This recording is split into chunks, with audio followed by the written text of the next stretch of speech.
예, 강혜경 중인. 어려운 발걸음 해주셔서 정말 고맙습니다. 감사합니다. 혹시 그 당직이 있으신가요? 지금 현재 국민의힘 책임당원입니다. 예.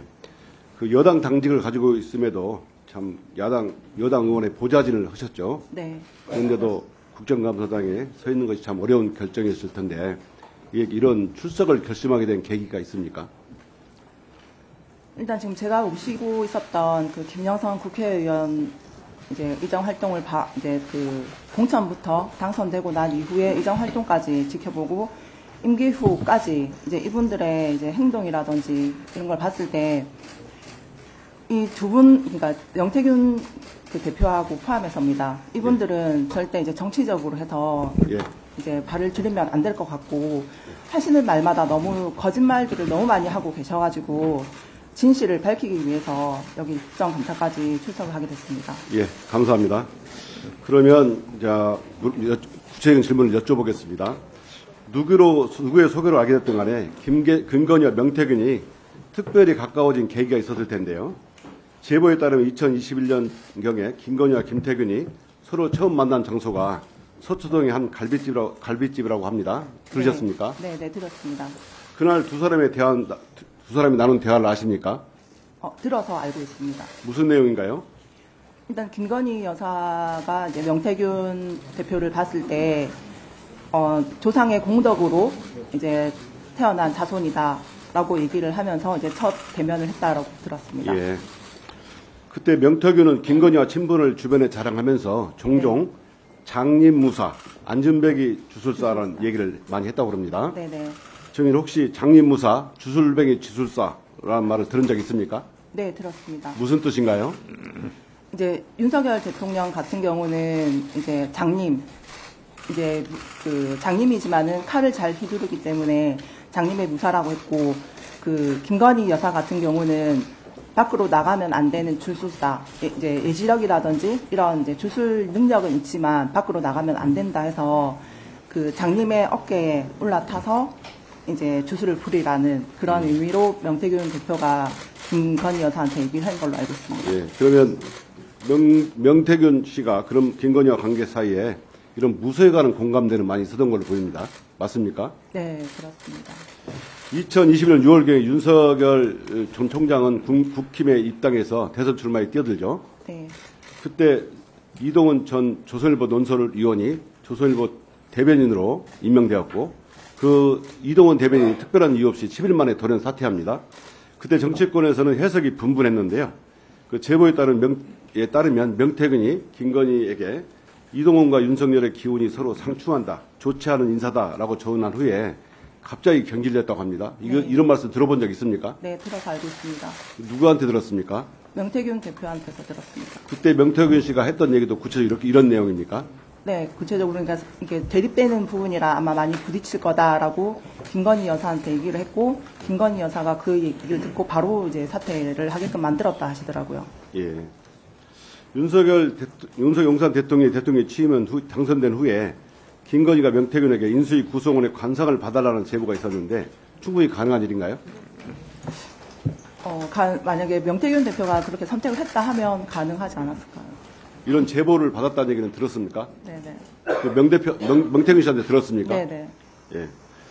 2020년 7월에 그 윤석열 전 총장이 정계에 입문한 지 며칠 안 되지 않아서 윤석열의 장모 최은순 씨가 요양동 불법 운영 혐의로 법정구속되죠. 네네. 그때 김건희가 악목을 꺾고 명태균이 꿈 해몽을 해줬다는 얘기가 있었는데 혹시 들어본 적 있습니까? 꿈 해몽이 아니고 이제 집을 갔는데 약간 이렇게 번거지 모자를 쓰고 있는 중년 여성이 방으로 들어가더라.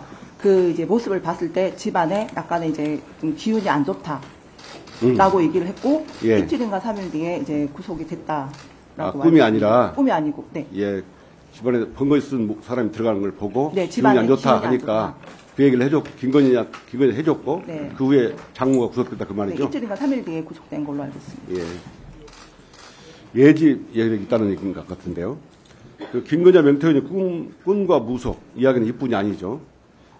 그해 12월 초에 김건희는 명태균에게 악몽을 얘기했고 명태균은 권성동, 장제원, 윤한홍이 총장님을 펄펄 끓는 솥에 삶아먹는 꿈이라고 해석했다 합니다. 혹시 이 얘기 들어보셨어요? 네, 들었습니다. 어떤 저한테 얘기입니까? 그 통화 녹취에도 있는 부분인데 이제 김건희 여사가 이제 꿈을 좀 안 좋게 꿨다라고 얘기를 하니까 이제 명태균 대표가 김건희 여사한테 그 윤핵관이라는 그 세 분이 윤석열을 팔팔 끓는 솥에 삶아먹는 그런 이제 현상이다라고 얘기를 했고 그 뒤에 저 김성동 의원 그 성추행 혐의 이 건에서 사건이 사건이 벌어진 걸로 들었습니다. 그럼 명태균 씨가 사전에 이런 얘기를 예견했고 이런 예지력이 있었고 그러자 이런 일이 생겼다는 거죠? 네.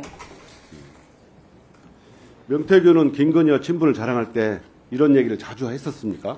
약간의 영적으로 이렇게 대화를 많이 한다라는 얘기를 하셨어요.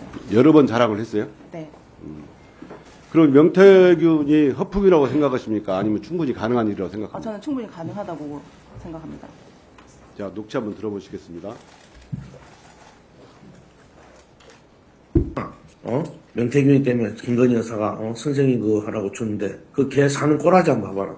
김영선은 간단해. 내가 가부실 나오면 여사가 알아서 황금이하고 우리 내 생계가 안 되기 때문에 김영선한테 당신 공천 왜 받았어? 왜 그런 얘기한 줄 알아? 그러면 알아서 안 줘. 사모하고 전화해갖고 대통령 난 김영선가 했는데 나한테 김영선이 끝났어. 예. 그 증인, 이 명태균 목소리 맞는가요? 네, 맞습니다. 저랑 통화했던 내용입니다. 예. 김건희가 명태균 때문에 김영선에게 공천을 줬다는 얘기를 들리는데 네. 전후 사정을 잘 아는 증인이 보시기에도 명태균 때문에 김건희가 김영선의 공천을 준 걸로 보이십니까? 네. 흔히 공천은 당대표나 공천위의 권한으로 보이잖아요. 근데 이거는 어떻게 공천이 가능할 수 있다고 보십니까? 그 대선 때 저희가 그 미래한국 연구소가 그 공표조사 포함 자체 조사까지 81번에 거쳐서 조사가 진행이 됐고 그 명태균 대표가 윤석열 김건희 여사가 돈을 챙겨줄라 한 데서 내역서를 이제 보냈는데 돈을 받아오겠다 하고 가셨는데 돈을 안 받아왔고 그 결과 일단 김영선 의원의 공천을 받아오셨습니다. 그 관련돼 있는 내용이라 지금 명태균 대표가 저렇게 얘기를 하는 겁니다. 예. 명태균은 김건희와 카톡 캡처가 2,000장이 있고 중요한 것만 200장이라고 합니다. 상당히 얘기를 많이 나눴을 걸로 보이는데요. 명태균이 사업계획서 등을 작성하여 김건희에게 보냈다는 보도 있었어요. 그런데 몇 주 전에 그 공천 개입 의혹 등으로 창원지검에서 한국미래연구소 등 압수수색이 있었죠. 네. 명태균이 사용하던 컴퓨터도 압수수색됐습니까? 네, 압수했습니다. 그럼 포렌식 할 때 참여하셨어요? 포렌식 할 때 참여는 안 했는데 압수할 때 제가 이제 갖고 있어서 예. 그 검찰 압수수색 시에 그 자료가 갔습니다. 예. 컴퓨터가. 자, 총장. 예. 방금 말한 사건 창원지검 압수 포렌식 사건 보고 받았습니까? 예, 포렌즈 진행 중이라고 보고받았습니다. 그러니까 구체적으로 어떤 내용을 지금 저희가 포렌식 하고 있는지에 대해서 말씀드리긴 좀 예. 어렵습니다. 증거가 인멸되지 않도록 세심한 주의를 기울여주시기 바랍니다. 다음에 질문. 그래. 이 사건은 김건희의 공천 계획과 명태균의 국정농단은 국민을 기망하는 행위이자 민주주의를 좀먹는 행위라고 생각합니다. 온 국민 희대의 국정농단에 분노하고 있습니다. 모든 의혹이 김건희를 향하고 있고 김건희가 모든 의혹의 핵심이라고 생각합니다. 철저하게 수사해서 명명백백하게 밝혀야 합니다. 증인께서 이 사건에 관련해서 명태균과 김건희의 관계에 대해서 혹시 더 아시는 거 있으면 말씀해 주십시오. 일단 지금 제가 녹취록을 몇 개를 해서 일단 지금 제공을 했던 부분들이 있는데 그 녹취 내용을 이제 확인을 하시면 일단 김건희라든지 그 명태균의 사이를 정확히 더 아실 것 같습니다. 근데 지금 이제 언론 쪽에서는 그 김건희 여사의 뭐 육성을 가지고 있다 안 가지고 있다를 엄청 이제 중요시를 하던데 그 녹취는 명태균 대표가 갖고 있을 거고 저는 김건희 그 육성은 가지고 있지는 않습니다. 근데 명태균 대표가 김건희랑 이렇게 뭐 일을 했다라는 얘기를 저한테 수시로 해왔기 때문에 저는 그 공천이 관련해서는 김건희 여사가 힘을 작용했다라고 저는 보고 있습니다. 네. 수고하셨습니다. 강혜경 증인. 네. 방금 하신 말씀 중에서 김건희 여사 녹취록은 내가 갖고 있지는 않은데 명태균 대표가 갖고는 있을 거다. 네. 이렇게 말씀하셨죠? 네네. 그런 이유는 무엇인가요? 그 육성을 많이 스피커로 해서 들려줬습니다. 김건희 여사. 김건희 여사 음성을 네. 스피커폰으로 강혜경 증인 있는 데에서 틀은 적이 있습니까? 네. 그래서 같이 들은 적이 있습니까? 네, 그 중에 하나가 오빠 전화 왔죠, 잘 될 거예요라는 그 내용을 저는 들었는데. 다시 한번 얘기해서 오빠 뭐라고요? 오빠 전화 왔죠, 잘 될 거예요. 제일 처음에 이제 이 내용이 나왔던 건데 지금 그 녹취는 저한테 없습니다. 제가 여러 번 들었던 내용인데 지금 명태균 대표는 그러면 네, 그 오빠는 누구를 지칭한다고 생각하십니까? 저는 윤석열 대통령 지칭을 한다고 생각합니다. 네, 알겠습니다.